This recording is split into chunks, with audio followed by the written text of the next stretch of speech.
Just in case you're wondering what this picture is about, I'm the guy on the right, by the way. It's one of my favorite shots because the man didn't know his age. And so I asked him how old he was, and he had no idea. He knew he was born at the time of the kingdom. I'm talking about the last Egyptian kingdom, King Farouk, probably King Fuad before. And it was impossible to tell his age. He might have been anything. 80, 90, I don't know. How does it look for you? Maybe 100? I like this picture because he probably is genetically the descendant of a lost race, or rather a lost people. I tend not to use the word race these days because,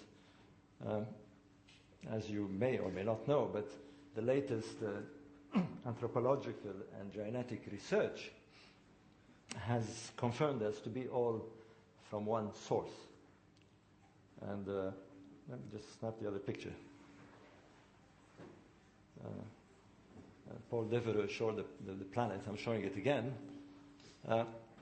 Somewhere there, somewhere in East Africa, sometime around 200,000 years ago, a black African woman gave birth. We don't know if it's a boy or a girl. But whether a boy or a girl, she gave birth to the first modern man. Something happened that converted one type of primitive human being into modern man. And we all start there. They've given her a lovely name. You might have seen this on the BBC documentary they had last year. They called her the African Eve. And every human being on this planet comes from this source. Each one of us. Whether we're Chinese, Turkish, Americans, whatever. We come from this source. We come from a black African source. And I tend to say, some may find it shocking, I don't know, but we are all of the same race. It's a fact. It's no more a hypothesis. We are all from the same race. My story tonight is the Egyptian civilization. There's always been a big question. Where did it come from? And for a long time, Egyptologists have assumed that it was homegrown, it just sprung rather fast. There's been many, many arguments as to how quickly it started. And the conventional view of Egyptian history is that somewhere around 3000 BC or so, the first dynastic king united Egypt into one kingdom. They called it the two kingdoms of one kingdom. And that's where history starts. Egyptian history starts. I've been very, very focused over the last 25 years on one period, which is the Old Kingdom. Some of you have read my books, perhaps, mainly to do with the pyramids. And there's a strange psychological barrier between history and prehistory. We've kind of drawn a line. We talk about the historical period and the prehistorical period. And for some reason, the prehistorical period is not so interesting, certainly to Egyptologists. But it's just names we give to things. There is no such thing as history or prehistory. There's one continuous event. I was going to talk about cosmology a bit. And you might well ask what it has to do with ancient Egypt. But there's something that I find very, very useful these days when I talk about ancient people. We present pyramids, we present megalithic sites, strange rock art, and all sorts of things. But one of the most difficult things with ancient cultures, and particularly historic cultures, is that it's very difficult to get into their mindset. And that's why we not only misunderstand them sometimes, very often, but we just can't get it. We're not quite sure what they were trying to do. You know, why pyramids, and why align them, and why carry stones, massive stones, hundreds of kilometers. We just don't get it. And for a long, long time, I didn't get it either. Now, I'm not going to pretend I really get it, but there is something that I think they did, which we didn't do. And that's why I mentioned Francine, who talked about the crop circles. She, at one stage in her talk, she said that we're in a culture that looks outside. We're groomed, we're weaned, we're processed from early age to search and to learn outside ourselves. We were given books, we're given things to study, algebra, which I hated, by the way. And we bring it inside. Whereas it's almost certain that the ancients did not do this. They observed, but they somehow tried to understand inside. And recently, I've begun to use two words about learning. And one is knowledge. Accumulate knowledge, read about it, learn about it. And the other is, which is an ancient Greek word, it's gnosis. It's the difference between the two is, one is the search outside, and the other is the search inside. It's this exploration of the human cosmos, as we're beginning to call it. And hence why it is necessary sometimes to talk about cosmology. So before I go into the desert, I'll take you on an adventure, a pictorial adventure in the desert, into the deep desert. But before I do that, I'd like to sort of do a 10-minute thing about cosmology, which I find very useful when I give talks these days. And I generally ask somebody in the audience, which I'm going to pick up on Mr. Richard Fusniak here, my webmaster, and I ask them who they are.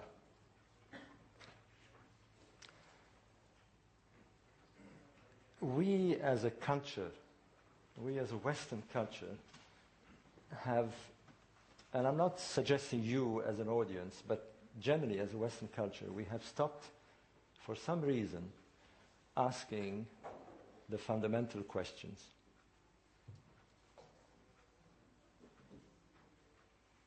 Who are we? Really, who are we? What are we doing here? What are we supposed to do here?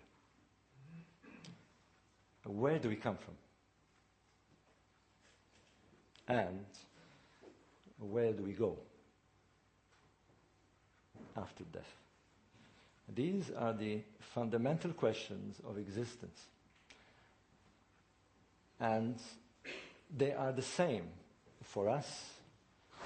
They have been the same for ancient man. And they have been the same since man became conscious. And we still don't have the answers. But what's dangerous about our culture today is that we don't even ask the questions. And we need to. And I'm glad that some of the speakers raised this. And particularly Francine, because she did say, you know, we have to look for these answers. And these answers are mostly inside. And that's the difference between us and the ancients. They, perhaps because they were deprived of the science that we have, perhaps deprived of the technology that we have, and the culture that pushes us to look outside, they instinctively try to answer those questions inside. And for all we know, and this is the interesting thing about studying ancient culture, it's not just because we're finding alignments and we're impressed with the pyramids and all that, is that they may have been able to touch some of the answers. And if they have, then it is worth pursuing this. I pointed to my webmaster, Richard, and I said, who is he? And I presume if he stands up, I'm not going to embarrass him for him to stand up, but I presume he would say, I'm Richard Fuzniak, I live in Cambridge. And I'm Robert Bauval's webmaster, and I used to be an electronic technician. Is that right? And I'm going to say, Richard, no. That's the tag that has been placed on you. I'll tell you who you are. I can't tell you why you're here, I can't tell you where you come from, but I'm going to tell you what you are. From what we understand by cosmology, some 17 billion years ago, some infinitesimally small, beyond belief, small particle of energy, condensed matter. Everything that there is in the universe today, you, me, the table, the chairs, your telephones, my computer, everything was condensed in this matter. And we're told some sort of strange Big Bang occurs, and it blew up. And it expanded, and within a few million years, formed galaxies, islands of stars floating, billions of them. And each of these billions of galaxies have billions upon billions of stars. And we happen to be one of these, or we happen to be a planet next to a star within a galaxy. Our solar system was formed about 4.5 billion years ago. So for something like 12 billion years, 12,000 million years, the universe has existed without our solar system, without even us. We appear on this planet, as I said, as modern man only 200,000 years ago. And it is only in the last couple of centuries that we began to understand where we are. We're on a globe in a solar system, 2/3 down the center of a galaxy, near a star which we call the sun. We kind of more or less worked it out. So we kind of have our address in the cosmos, more or less. But that's it. We know where we are. But what are we? And there's one phrase that puts it all together. We all come from this particle that blew up. Everything. But the difference here, as far as we know, is we are sometime, we don't know when, perhaps 6 billion years ago, perhaps more, there's a star. There's a star that blew up. And particles of this star were captured by another star, our sun, and slowly made this wonderful planet we're on. We are, as Carl Sagan said, star stuff.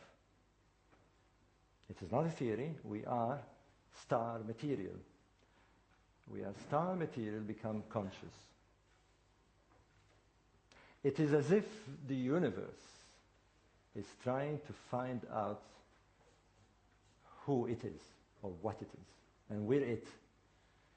As far as we know, we're the only, as far as we know, there may be others out there, but as far as we know, we're the only conscious star stuff that has understood so far where it is. And if we're the only ones, we have one incredible responsibility to work it out. Otherwise, the whole experiment has been for nothing. And these are the fundamental questions. We have to work out who we are, where we come from, what we're here for. We have to ask these things again, as the ancients did. And this is why, for me, it is the adventure of seeking or participating. And we all are in the same quest, all of you. We don't leave it to the people wearing white clothes in laboratories or academics at universities. We all have that responsibility to participate in that quest. Having said this, why are we interested in people who lived thousands of years ago? I think that for a long time they searched within. They tried to understand their presence in this cosmic environment by looking inside. Now, how do we do this? I'm not so sure. One thing I'm sure, at least from my own experience, is that we need to reconnect. We need to reconnect with the earth. We need to be part of it rather than being observers. We just can't keep on looking at it as if we come from somewhere else and we can exploit it. We need to be part of it again. We need to somehow do it as a culture. How? I'm not quite sure. But I'll tell you my own little story. And that's where my story, in a sense, begins. Although I had written my books, I had published several books, I found myself once, and I hope I'm overdo this. I found myself once in Italy. And for some reason I had gone there because I was commissioned to write an article about St. Francis of Assisi. Those who are about my age will be interested because he was branded the first hippie of our Western culture. Hence San Francisco, by the way. And I was interested in his story. I wanted to find out, here was a man who apparently had connected again.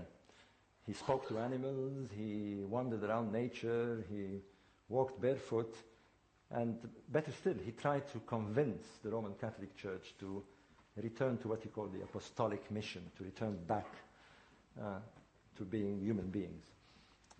So I went to Assisi, where he was born and where he lived, and I was rather disappointed. I don't know if some of you have been there. It's a bit like going to Lourdes. They were selling postcards and statuettes and all this stuff, and I didn't get it. I didn't feel it at all. But as I walked out of the town, as I drove out of the town, I saw a tourist office, and it had a poster saying, "Go and visit the sacred stream of Francis of Assisi in the Abruzzo." The Abruzzo is a region between Rome and the Adriatic. So there I go with my little car, drive to the Abruzzo, and I arrive there late at night, and I go into an hotel, and I booked there. It was one of those little mountain towns, all the women in black outside, and all the youth had gone apparently working in Rome, and nothing to do in the evening, so I went to sleep early. This little hotel was perched on a hill overlooking a lake. Very pretty. It was beautiful summertime. And I woke up at 4 o'clock. It was still dark. And I opened those wonderful Italian blinds that they have, big windows. And I looked outside. It was dark. But the light of my room shone outside. And out there was a cloud of little summer flies. Minute little things. There was literally millions. It was like a white cloud. And for some reason, I got fascinated because they were kind of moving all at once. Up and down and sideways, and they were moving outside my window. And the question entered my mind, how do they know which direction they have to move? There's millions of them. Who is controlling this? Where is the boss fly that is telling them turn left, turn right? And with this question in mind, I sort of, being the kind of guy who asks these silly questions, I put on my clothes, went out of the hotel, and walked down towards the lake. And for the first time in my life, I call it now an epiphany, but for the first time in my life, I felt something rather odd. I kind of stopped because I was becoming aware of noises around me. And Paul Devereux pointed out very well, this kind of natural noises. I began to hear the toads croaking in the lake and the noise of little fish jumping. And there was a little flock of blackbirds flying, and they had picked me up, and they were making noise. And then I thought I'm going crazy, because suddenly I looked around and I thought, I don't know how to put it, but it seemed very real. I thought I heard the plants speak or talk or make a noise. There was no noise, but I thought I could hear something. And I thought, Robert, you're losing it here. I mean, something is not right. And I walked down with this kind of mood. I walked to the lake, and I entered the little wood.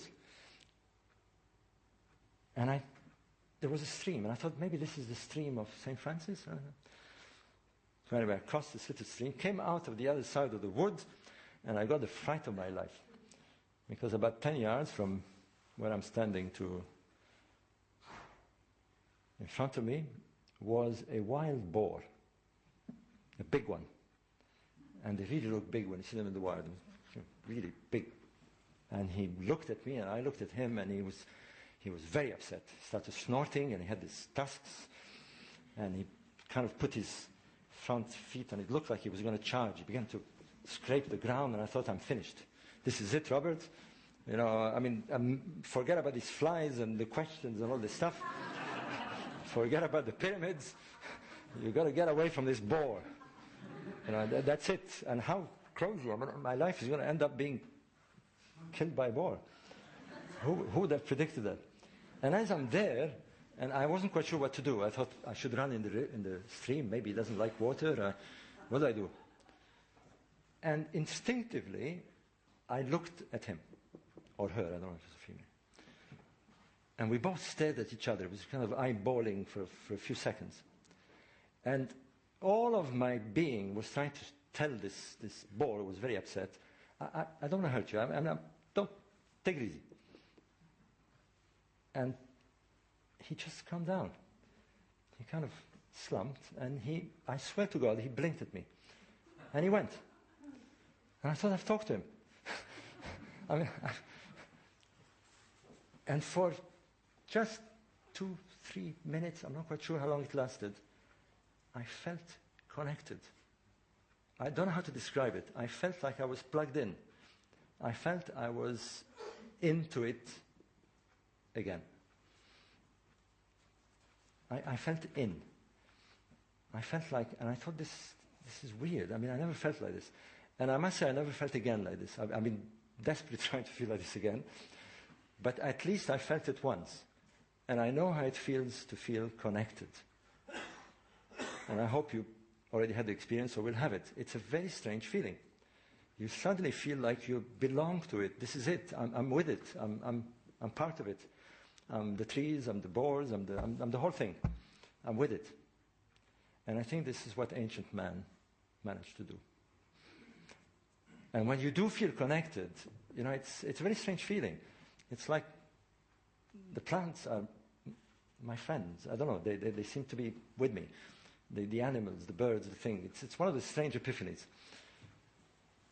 And I think this is what it's about. We've disconnected ourselves. We've unplugged ourselves. And if all this has any meaning, it's about trying to plug again. It's about trying to find that connection. Okay, so having primed you like this, I'm going to take you on a journey. I'm going to take you on a trip. And I'm going to tell you exactly where we're going. We're going to sort of travel down. There we are. Sort of zoom down. And we are geographically in the land of Egypt. And I'll be talking mainly about this region here, which is part of the Greater Sahara. It is the eastern part of the Sahara. And it's very confusing because the Egyptians call it the Western Desert. The people of the Sahara call it the Eastern Sahara. And I decided, forget about all this, we're going to call it the Egyptian Sahara. So from now on, it's the Egyptian Sahara. And it's, let me put the borders. I like to see the earth without borders. I hate borders. I'm one of these cosmopolitans. Maybe I should have said that I was born in Egypt myself. I come from a very mixed up family. I've got I had a Maltese mother, a Belgian father, and God knows what ancestors. And I just don't understand borders. I just don't get it. It's very strange that we've drawn these lines and given ourselves titles, and I'm British, you're American, and I'm Turkish, and we're all part of it. Anyway, let me put the borders just for clarity. And this side is Libya, Sudan, and this is the region that we'll look at. Let me put the labels. There we are. So we label it. We like labeling things. Tag them. And particularly, I'll be talking about this zone here. And you'll hear a lot about this in the next few years. Gilf Kibir and Jebel Uwainat, and a very, very little special place called Nabta Playa. There you are. I'll take you there now. Just to throw a bit of romance here, some of you may have seen the film The English Patient. Right. Although it was supposed to take place here, they actually filmed in Tunisia. The reason is, as you will see from the pictures I will show you, it is so remote that even the camera crew thought it's far, far too crazy to go and film there. But this is where the famous Cave of Swimmers is that you saw in the film. You know where she dies in the film? Lady Clayton. She's actually based on a true character, and the English patient was Count Almashi, the Hungarian. We're not quite sure what he was. Apparently, he turned out to be a German spy. But so let me tell you about this. But before I take you how I went there, let me take you through the history, because it's so romantic. I mean, I love romance. I love going to this place because it's fantastic stories and people who explore them and wonderful characters that will make wonderful Hollywood films. One of them, which I'll be talking, this is incredible. There is a belt of oases. Let me just bring it back here. Siwa. There's a few I haven't marked. There's about 5 major oases. Siwa, Bahareya, Farafra, Dakhla, Kharga and Dakhla. Dakhla, I've marked it here because it is the very last oasis today that is linked by roadworks. Beyond there is what we call the open desert, or there's an even more dramatic term, the deep desert. It's like going out at sea. There is no roads, no nothing. And it may look sort of short on a map, but there's about 800 kilometers that separates these areas. And the trip that I will take you on takes 5 days by 4-wheel drive to get there. It shows you how remote it is. But it's quite amazing for me to think that it is only in 1872, barely over a century, that we actually found some of these oases. There were people living there in these oases, and we didn't know they were there. And then they know the rest of the world. Anyway, the story begins in 1872. They discovered Dakhla. And then an English man, it's always English people, you'll see, there's quite a few of them there. Only mad dogs and Englishmen, Anyway, one of them, in 1917, somehow managed to travel. And although it looks small, he kind of moved about 80 kilometers into the deep desert. Now, it may not sound a lot to you, but certainly in 1917, they had very primitive means. They went with these strange little vehicles, Ford T pre-model. And he discovered something called Abu Balas Hill. It is a hill, and the word Abu Balas means pottery in Egyptian. And they named it so because he found pots, lots of pots, and nobody knew what they were doing there. Now, I must tell you, I should have told you already, that as far as Egyptologists were concerned, in fact, every scholar, until 2 years ago, they believed that it was impossible for ancient people to go beyond Dakhla. The reason being is that to travel into the deep desert, apart from it being very dangerous, is that it's physically impossible to carry the water. There's no water there, it's totally waterless. To carry the water in those vast distances. You just can't have enough burden animals, and they only had a donkey in those days. There's an optimum number. It's just impossible. It can't be done. And therefore, the conviction was that the pharaohs never went beyond Dakhla. We have evidence of them being there. There are temples and so forth, but beyond there, zero. In fact, no human beings. Nothing. But he went to Abu Balas and he found this strange pottery. And here he is. Harding King, he was called. They looked terrific in those days. Anyway, he found these pots. We'll get back to the spots because you'll see that it's one of those funny things. Small things like this can change the whole perception of what we have about ourselves in the past. Here's the hill, the edge of the hill, and you can see the pots. These are actually pictures taken in 1917. Lots of them. And that was it. And then comes this amazing character. Now, when we conjure desert travelers and explorers, Lawrence of Arabia, Rudolph Valentino, Omar Sharif, we don't think about this guy. Well, amazingly, he has been dubbed by the Royal Geographical Society of London as the greatest of explorers, certainly the greatest of desert explorers. You hear a lot about him, again, because of the books that we're bringing out. His name is Hassanein, Ahmed Hassanein Bey. Amazing guy, born from a very rich family. He was sent to Oxford, Balliol College, to study politics. He was, among many things, he was a fencing Olympic champion. And you will see later on that very romantic guy, he even seduced the Queen of Egypt. They say that they were married in secret. Quite a character. Very romantic, very enthusiastic. He became the tutor of King Farouk, the last king of Egypt. He became chief of the protocol, chief of the Diwan. Spoke beautiful English, apparently. He was giving lectures and having been educated at Oxford. And big womanizer, loved women. He seduced a very interesting lady. You will see her in a minute now. There she is. Rosita Forbes. She was quite a character. She happened to be in Cairo in the 1920s. And before she was introduced to Hassanein, they say, I don't want to be sort of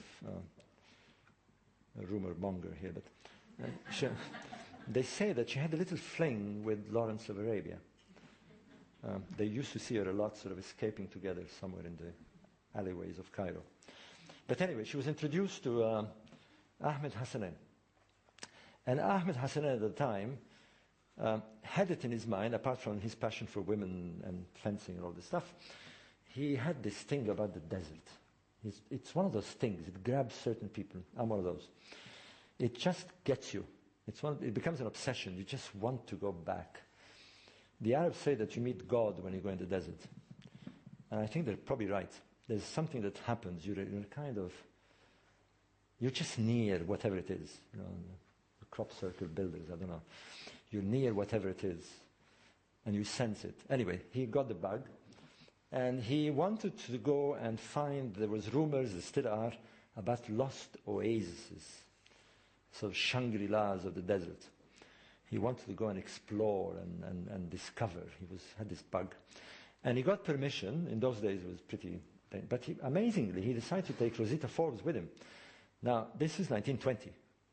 And I wouldn't even advise women today to go on their own.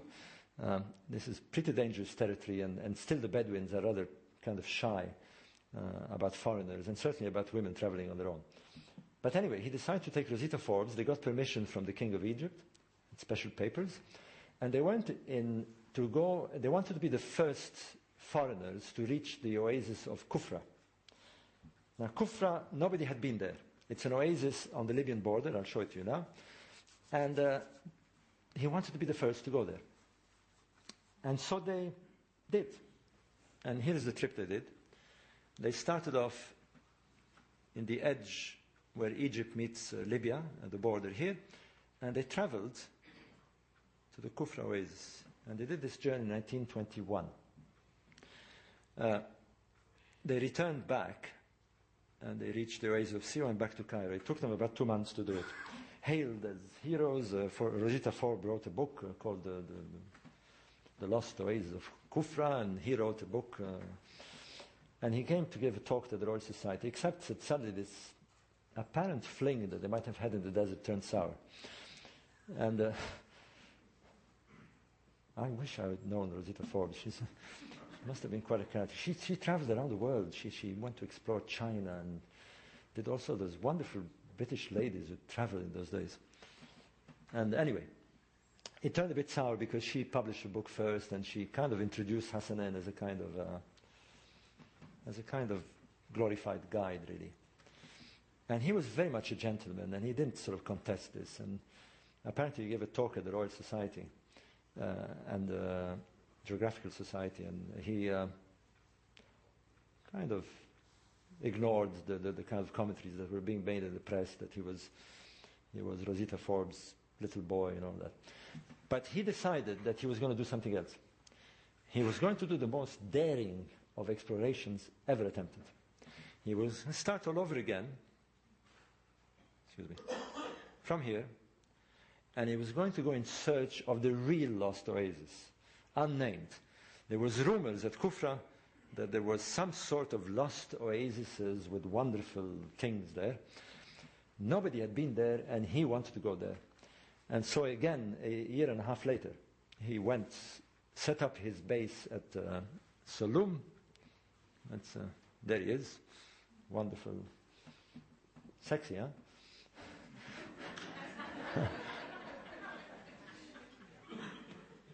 Anyway, there he is. And he died very young, actually, very sadly. He was in a car crash, like Lawrence of Arabia, by the way. And he attempts this trip with camels. I mean, I tell you, I've done it with four-wheel drives, and I wouldn't even dream of doing half the trip in camels. But anyway, he managed to do it, and he reached this zone. Now, he passed from Hufra, and he finally reached this zone, which he himself called Uwainat. He named, and you will see it because I went there recently. So I'll spare you the pictures till I get there. Now, what he found was something extraordinary. Nobody knew that there was mountains in this region. It's in fact the tallest peak in the Sahara. It's a small mountain region. It's about 30 kilometers in diameter. And it is this region that is going to change everything we know about ancient Egypt. You're going to see why. In fact, probably everything we know about civilization. Wow. Sorry,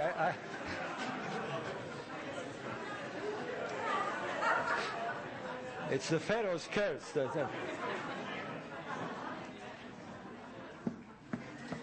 Hello, can I have you back?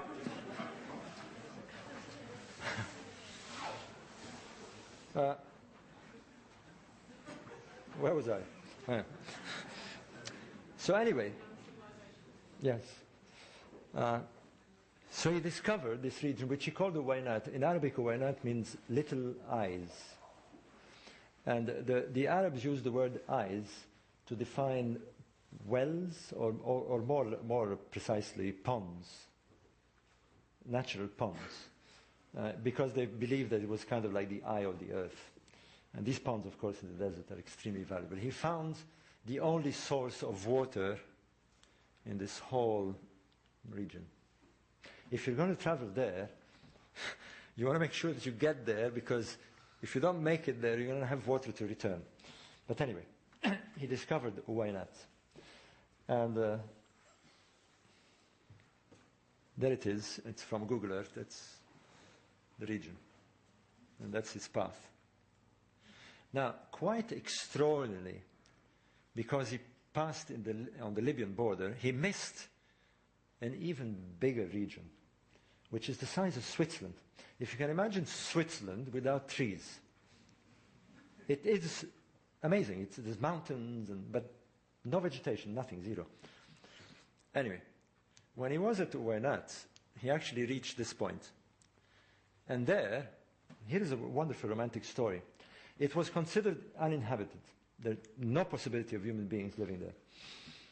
And even the Bedouins who traveled in the deserts were quite amazed that this place was not known, and they didn't expect to find anybody there. And as Hassanein is sleeping on his first night at Wainat, there is a young girl, apparently, maybe that was her, I don't know. It's a picture taken by Hassanein himself, who wakes him up with a bowl of milk. He was totally startled. They didn't expect to find human beings there. And she spoke a strange language. It turned out to be, eventually they found out that it was a language called Tebu, from the Tebu people, the ancient Bedouins. And she somehow, there was one of the Bedouins who kind of understood a bit of Tebu, one of the guides, and she said, I want to take you to my king. King. And indeed, they took him. There they are, these people. Now I'm showing it to you because they've disappeared. Amazingly, people went there a few years later and they were no more there. And we have no idea where they've gone, who they were, and where they had come from. But he managed to take these pictures. I think I know where they come from, and we'll end up our talk with that. But they are probably the last inhabitants of this area which spawned the pharaonic civilization, as you're going to see. There's the king. It's called King Heni. And there was about 150 of them. Anyway, he took pictures of them, and King Heni said, he asked, well, where do you come from? And he said, we always lived here, but there were people living before us. And he said, how do you know? He says, well, we have their pictures drawn on the rocks. And Hassanein said, show me. And he went to show them pictures. And this is actually taken in 1920. And what he was amazed was that he saw in the supposedly totally arid area, and I have modern pictures, so we'll look at them more carefully, creatures that were not supposed to be there. Giraffes, elephants, lions, rhinoceros.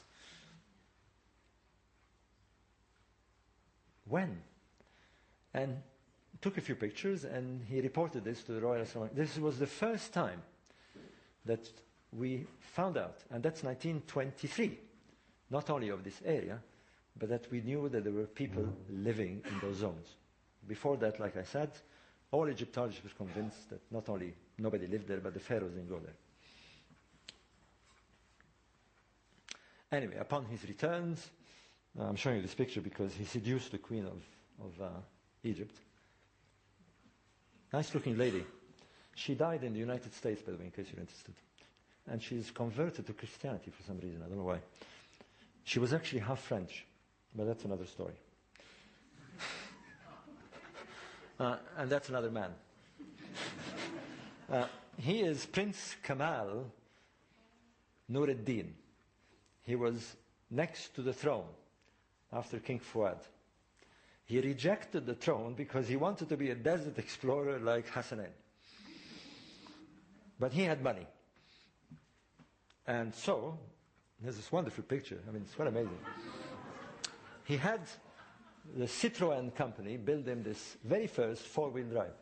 It's the very first ever four-wheel drive ever built. They look terrific, huh? And he said, I'm going to go to Uwainat. I'm going to go there, and I'm going to see what Hassanein says, and I'm going to take cameras, and I'm going to photograph, and I'm going to find these ancient people on this. And so he did. They shot off in the desert. And that's his trip, except that instead of going on the Libyan side, he went to Dakhla, and from there on cut into the deep desert. And that is why he found this area, whereas Hassanein had bypassed it. He found this. Switzerland, Shangri-La in the Sahara. He called it Gilf Kibir. Gilf Kibir is 300 kilometers long. It's 80 kilometers thick. It's literally the size of Switzerland. Even today, hardly explored. I'm saying this because I now take people there in case you want to join one of my trips. We'll announce something at the end. And there it is, 1926. Amazing, we didn't know it was there. He pushed to Waynat and then he returned to Cairo. He was hailed again as a hero, all this stuff. And who was a friend of his? Oh, there he is in his older age. Oh, there's another guy. And that's, I tell you, it's amazingly romantic. I hope I'm not boring you with this, but Major Ralph Bagnold. Who knows about Ralph Bagnold? Actually, he had a very famous sister. She was an author. I always forget her name. She wrote National Velvet. That's right. Well done. And her husband was apparently the originator of the Reuters journalism. Anyway, there is Ralph Bagnall, who decides he too is going to explore. And he tries to go to Gilfrey Kibir. He doesn't quite make it. And there he is with his Fort T vehicle. We're talking about the 1930s now. They got stuck in the sand. I'm showing this because these are very rare pictures. They were found recently. I don't know how they took these cars there. I tell you, even with modern forward drives, it's quite a journey. And he found the first evidence of these famous circles that I'll be showing you. It's actually known as the Bagnall Circle. It was found in 1930. Nobody to this day has studied the circle. We've started studying it. I'm saying we because I'm writing a book I've just finished a book with an astrophysicist called Tom Brophy. And the book will be published at the end of this year. It is no doubt an astronomical circle. By the way, it's 8,000 years old. It's still there. It's really spooky when you go there. And then comes the most romantic figure of all, who happened to be a friend of Prince Kamal, Count El-Mashi, the English patient. And he decides, there he is. He's not so handsome as Ralph Fiennes, is he?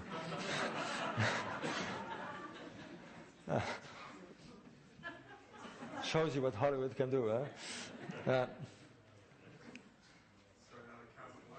Yeah, actually quite a romantic story. But he decides to do something else. Rather than go by car, he actually decides to do it by plane.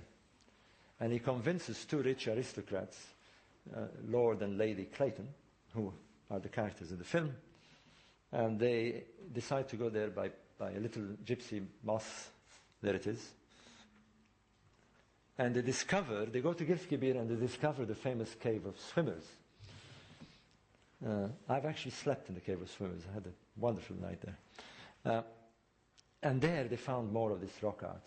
It's all over the place. We're finding rock art by the day then these days. Now suddenly everybody's interested. But what was interesting about this particular rock art, I'll show you pictures later on, was that people were swimming. I actually found people swimming, drawings. And now we come to modern times. And who's this guy? Another one, another crazy desert explorer, a German. Surprisingly, because of the Model T Ford, he was a representative of the Ford company in Munich. And he went to Egypt. They sent him as a commercial manager, and he resigned. He bought 12 camels, and he decided to become a desert explorer. This was in 1980. I know Carlo, he's a good friend of mine. And Carlo just wandered the desert. He based himself in Dakhla Oasis, and he wandered the desert. And he offered his services here and there, and took tours around, and he worked for the German Archaeological Exploration Society, and so forth. And he's the man. I mean, it shows you it's always outsiders. He discovered what is known today as the Abu Balas Trail. You remember this hill that the English guy found with the pottery? He not only discovered, but he worked out what the pottery was all about. They were donkey water stations, fuel stations. The pharaohs, we're going to find out now, the pharaohs actually went where we didn't go till 1926.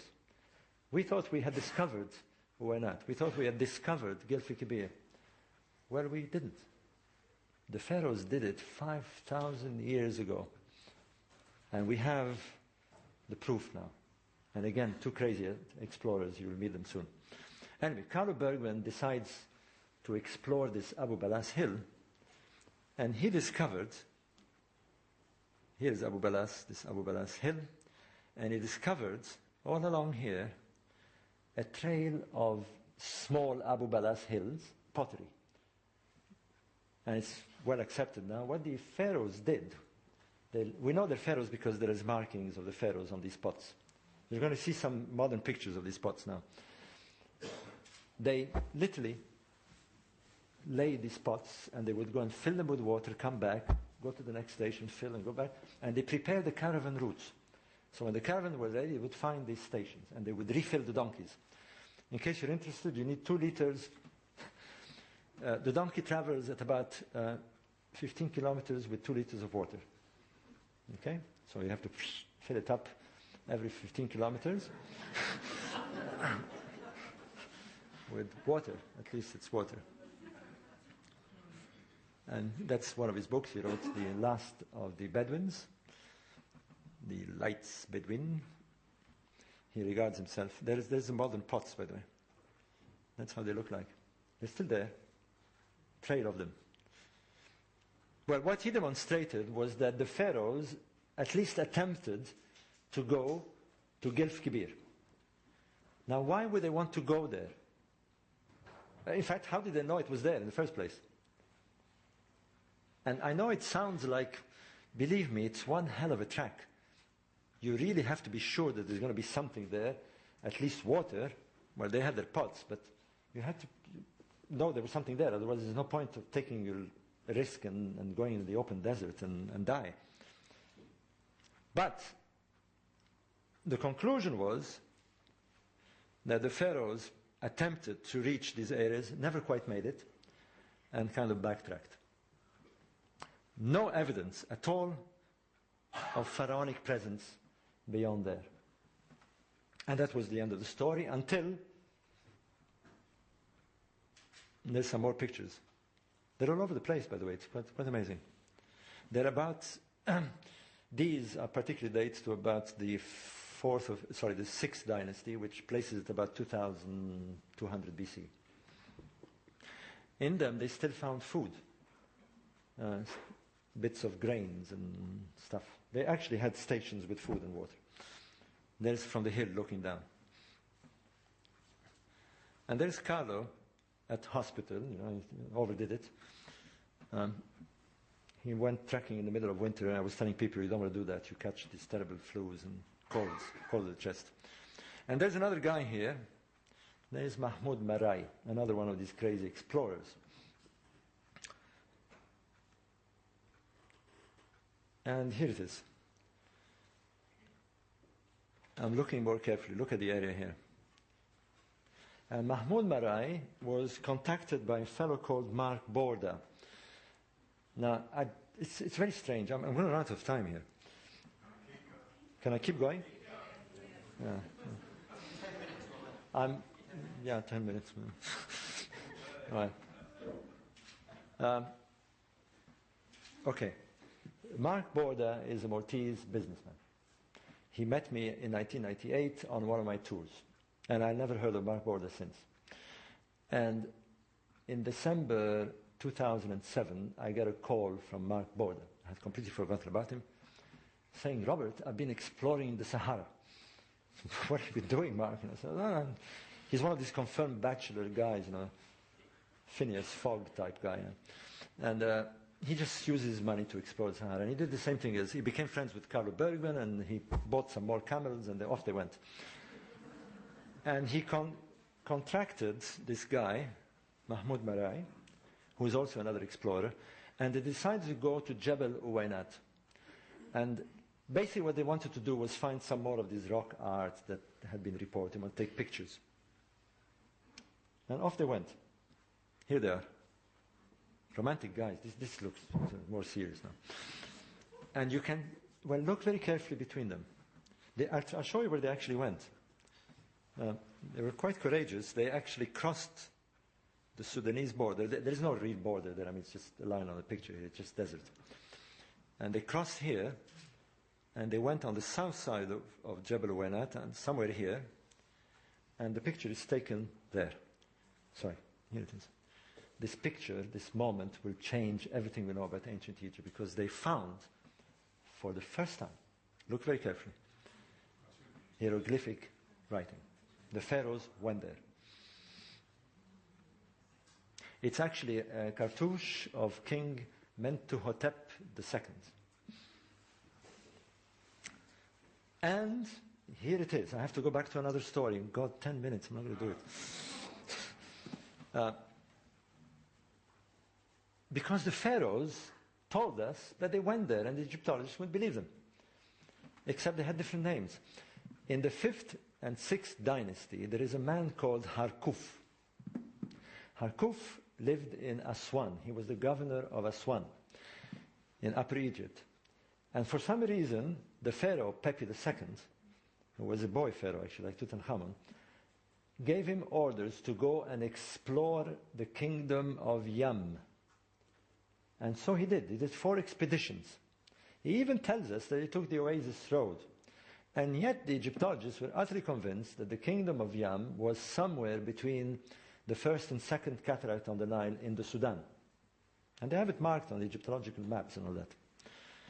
Well, this inscription not only tells us that the pharaohs went there, but that the pharaoh is meeting an envoy from Yam. How did they do it? How did they know this?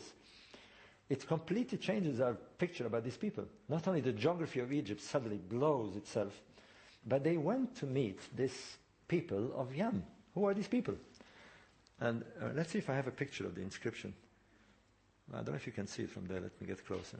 That's Mark Border, by the way. Okay. Anyway, on the way back, I think I have a picture later on. On the way back,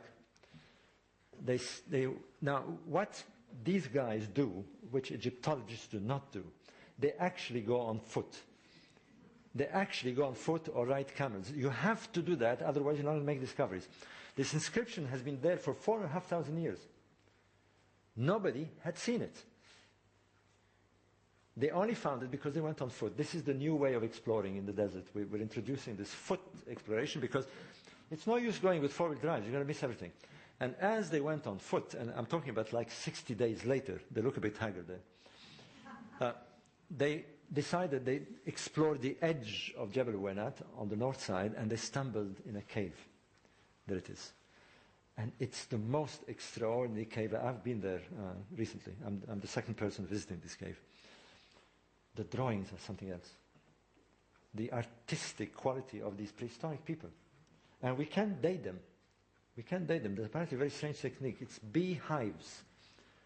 Because there was so little humidity in the area, when they did those drawings, when the paint was wet, apparently bees would go and sort of attach and build a hive. And some of the hives are still there, and you can carbon date the hives. Interesting. There it is. Let me get closer. We now know how they look like. The people of Yam. Who were they? Look very carefully. They actually wear hats or plumes. There's a lady here sitting and doing something. She wears this fantastic whatever it is. They have jewelry. And you can't see it too clearly here, but they dress like the ancient Egyptians. See the pyramid-shaped kilt? There is too much to look into, and there's hundreds of pictures, but I'm not going to show you all this. I only have 5 minutes left. Look at the quality of the drawing there. And it's quite amazing when you enter a cave that has been untouched for 8,000 years. This is 8,000 years. It looked like it was done yesterday. When we sent the pictures to magazine, they thought it was a fake.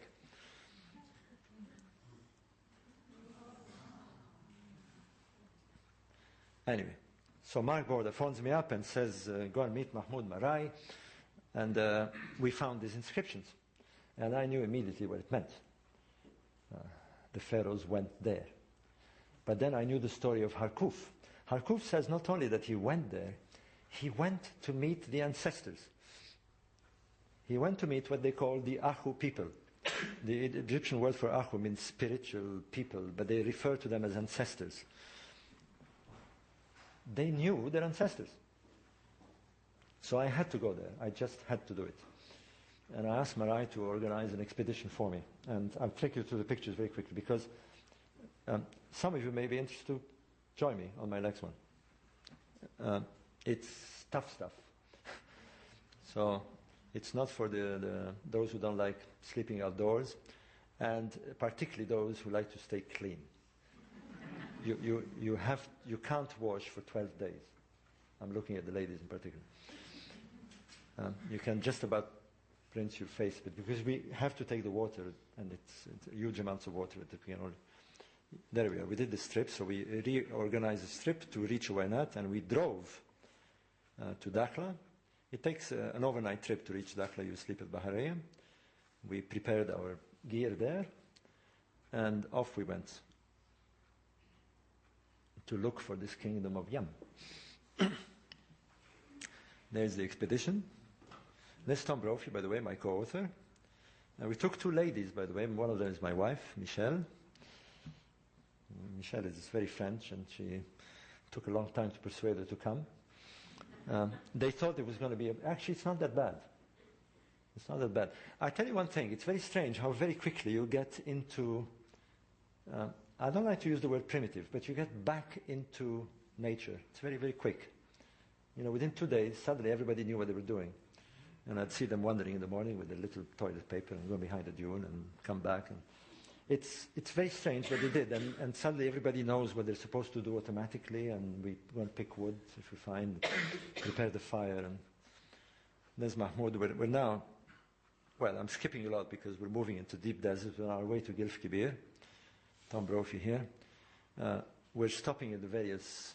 Now, by the way, here is the very interesting thing. I omitted saying this. But Carlo Bergman, you know, the German guy with his camels, found something else. He found something that is known today as the Jedefra Water Mountain, another one of these stations. But Jedefra, you'll see his cartouche there, I hope. Oops, we don't, but it's on the wall there. Jedefra was the son of King Cheops. And there is cartouches of King Cheops on this desert region. The pyramid builders went there.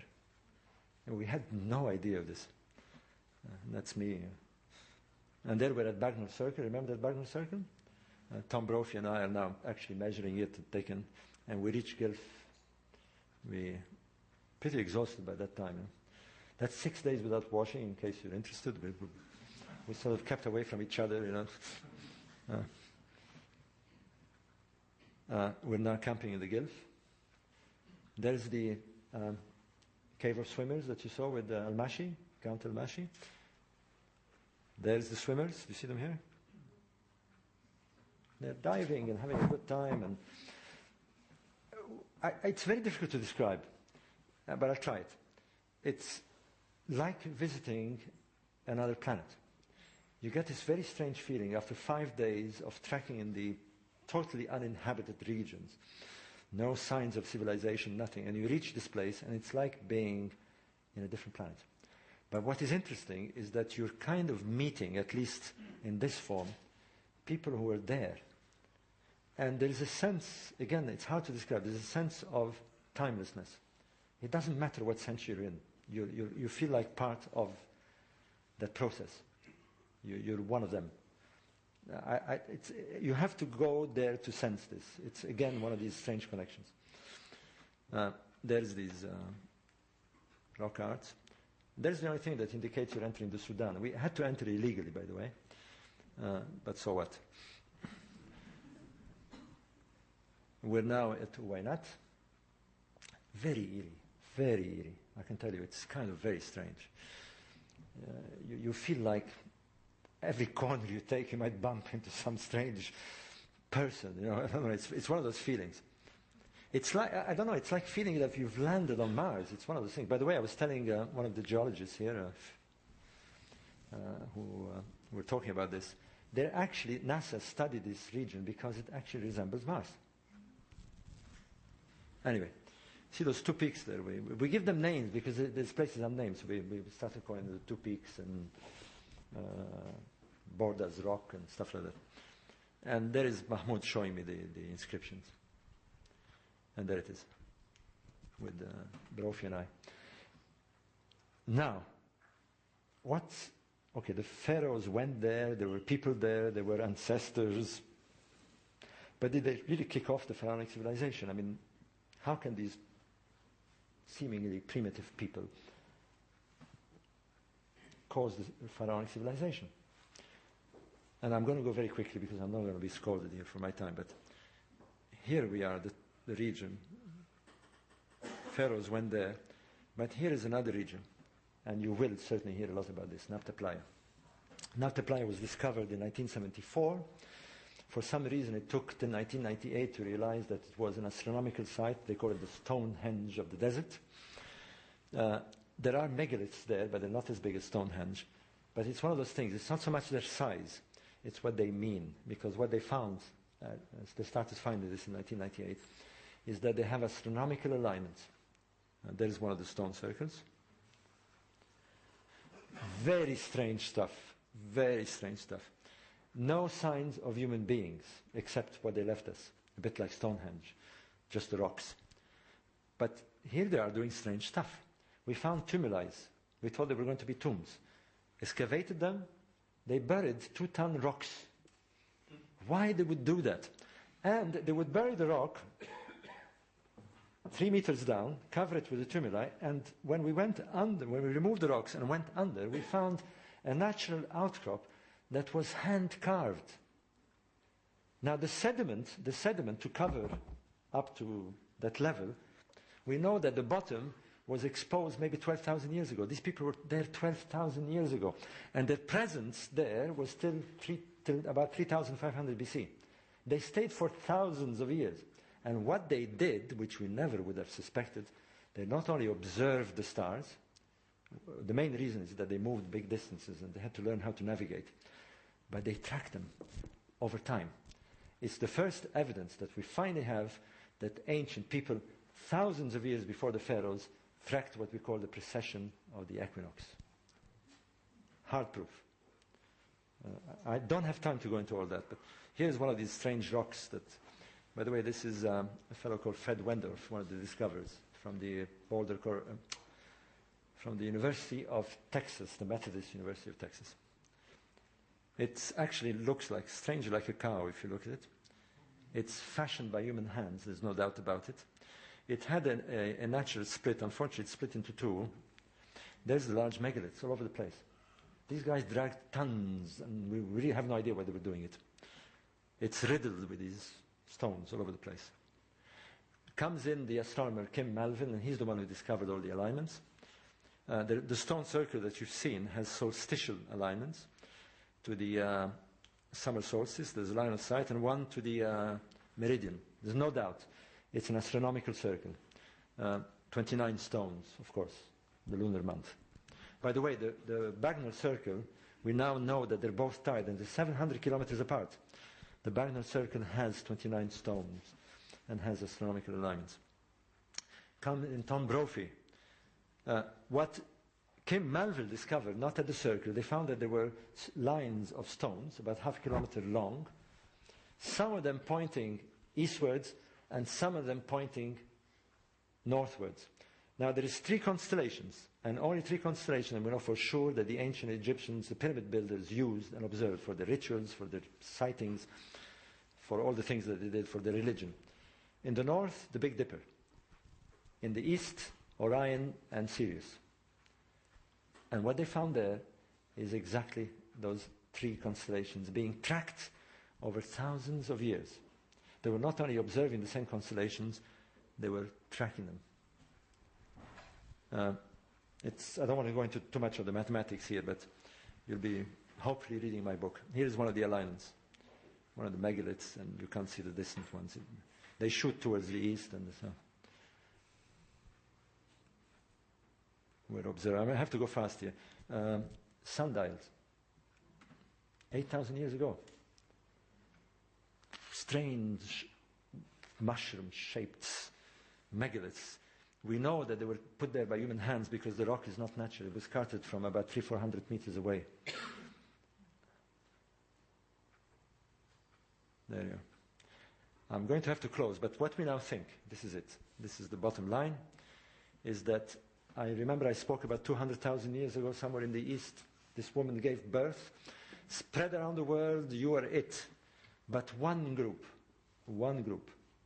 black Africans, we think about 25,000 years ago, moved to the Chad, the Tibesti.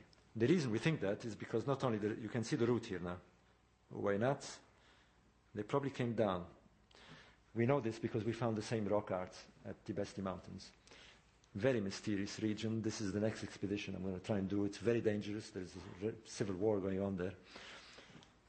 But here is what we think now, that about 15,000 years ago, they came here, they stayed here for a long time, eventually came down here, and by that time they had acquired all the rudiments of civilization. They knew astronomy, they had domesticated cattle, as you've seen, agriculture, and moving stones.